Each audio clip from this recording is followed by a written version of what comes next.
Takot ba tayo?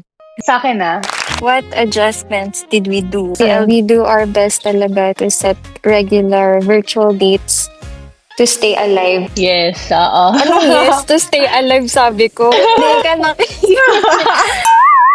Hello, friends! Paano ba nag-start yung LDR journey natin? Several months pa yung lumipas nun simula nung naging tayo bago napasabak sa LDR. Be transparent. And naging transparent naman ako sa'yo about it na aalis ako. So, ready naman kami.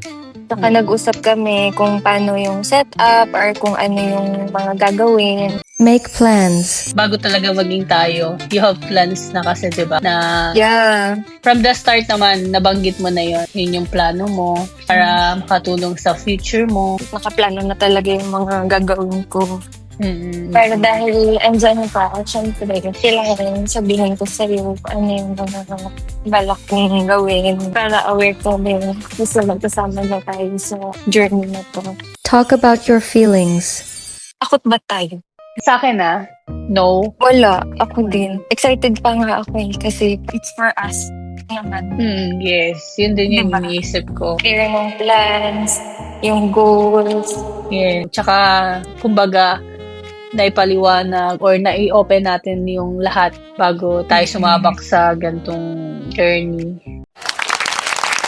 What adjustments did we do? So LDR na, ano ba yung mga ginawa natin? So you keep the relationship alive. Consider the time difference. Yung sa time, syempre, malaki yung adjustment na ginawa natin sa time.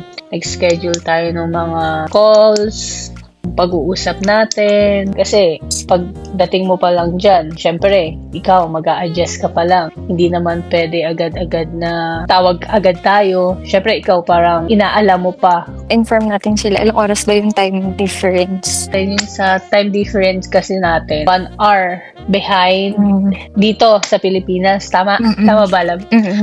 Yun nga, malaki yung in-adjust natin sa time, sa pag-schedule natin ng time calls, ganyan.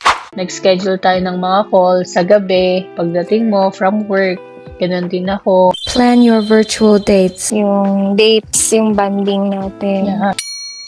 Gaya nga ng sabi ni Love, 1 hour yung time difference. So, it's much easier for us na mag-schedule din ng dates. Mm-hmm. And like sa ibang LDR, Ayun, we do our best talaga to set regular virtual dates to stay alive. Yes, oo. Anong yes? To stay alive, sabi ko. To keep our connection alive.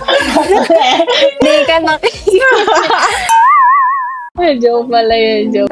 So yun, to keep our connection alive. Yeah. So ano bang ginagawa natin, Love, pag date tayo? Ginagawa kasi namin, lalabas ako, pupunta ako ng resto. Siya din, lalabas din siya, pupunta din siya ng resto. Para talaga kaming nag-date, para kumbaga, lumalabas talaga kami. Tapos, pag gusto naming maiba naman, nagpipaint kami kahit di ako marunong. Si Love kasi yung talented. Yeah! Tapos, we alternately plan our dinner dates then. Like, for tonight, something blue. Tomorrow, something sweet. Something round. And then, we cook together then paminsan. So, ayun. We find ways to stay connected. Para ma-maintain kung ano yung meron tayo. Ayun, so lahat ng effort, ng sacrifice, mas na-appreciate natin, mas nakikita natin.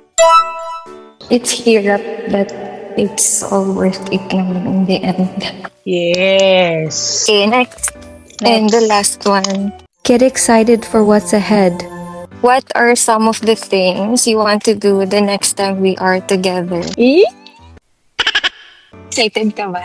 Excited ka na ba, Love? Yes, of course. Jollibee! Number 1 yan. So, LDR no more. Jollibee. Punta tayong Jollibee. Power hugs. Ikaw. More travels. Grocery. Movie nights. Late night walks. Food trip. Food trip sa mga street walks. Cafe hunting. Cafe hunt. Ano ba yung hunting? Happy hunting! Diba before, parang ni-imagine lang natin yung mga bagay-bagay na gagawin natin together. Ngayon, magagawa na natin siya. Makakapag-shopping na tayo, Yeah, makakabili na shopping. tayo. Diba? Makapag-grocery. Oo. Diba? Libre mo ko yaw-yaw. Yes!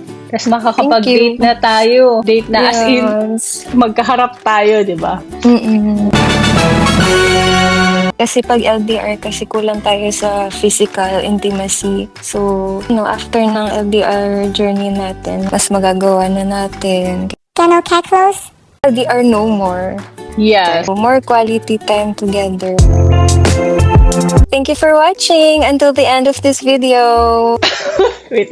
Please like and subscribe to our channel. See you in our next video. Bye, friends! Bye, friends!